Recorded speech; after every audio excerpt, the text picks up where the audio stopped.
ഗിരിയെ എനിക്ക് പണിക്ക് പോണം. കൺട്രാക്ട് എന്നെ തള്ളക്ക് വിളിക്കും. നീ ഭയങ്കര ലാഗാണ്. പിന്നെ പറയുന്ന ആള് ഭയങ്കര സ്പീഡാണല്ലോ. പെട്ടെന്ന് ഇങ്ങോട്ട് പണിക്ക് പോവാളേ. അതെ, നേരം വൈകാണെങ്കിൽ ഇന്ന് വരാൻ നിക്കണ്ട, നാളെ വന്നാ മതി. അയ്യോ, നാളെ വരാൻ പറ്റത്തില്ല. നാളെ തമ്പി സാറിന്റെ വീട്ടില് കോൺക്രീറ്റ്. എന്നാ മറ്റന്നാ വന്നാ മതി. മറ്റന്നാ ഒട്ടും പറ്റത്തില്ല. ബ്ലോക്ക് ഓഫീസിലെ രവിയണ്ണ ഇല്ലേ, അങ്ങേരെ വീടിന്റെ തറ കോൺക്രീറ്റ് ചെയ്യണോ. എന്നാ നിങ്ങൾ വരണ്ട. വരണ്ട്. അപ്പൊ ഞാൻ പിന്നെ നിന്നെ എങ്ങനെ കാണും? യോ, വരാതിരിക്ക എന്തെങ്കിലും ചെയ്യണ്ട സുനിയേട്ടാ. അല്ല ഗിരിയെ പോവല്ലേ? എന്താ? പണ്ടാരത്തോട്ടിലെ കുറിണിയപ്പച്ചീര വാള വയറ്റുവങ്കാലയ്ക്ക് അമ്മച്ചിയൊക്കെ ചെന്നപ്പോഴേ ഇത് ഇന്നെങ്ങാനും പറഞ്ഞു തീരുവോ? പറയട്ട്, ബന്ധുക്കളെല്ലാം കൂടെ ഒരേ കശാപ്പിച്ച. അത് വേറൊന്നും അല്ല, സുനി ഇങ്ങനെ നടന്നാ മതിയാ ഒരു കുഞ്ഞിക്കാലൊക്കെ കാണണ്ടേന്ന്.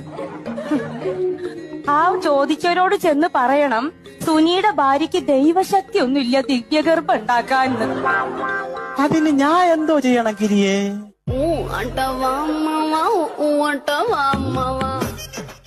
ചേട്ടപ്പ എന്തിനു പോണ്? പണി ചെയ്യാൻ പോണ. പണി ചെയ്യണം. ഗിരിയെ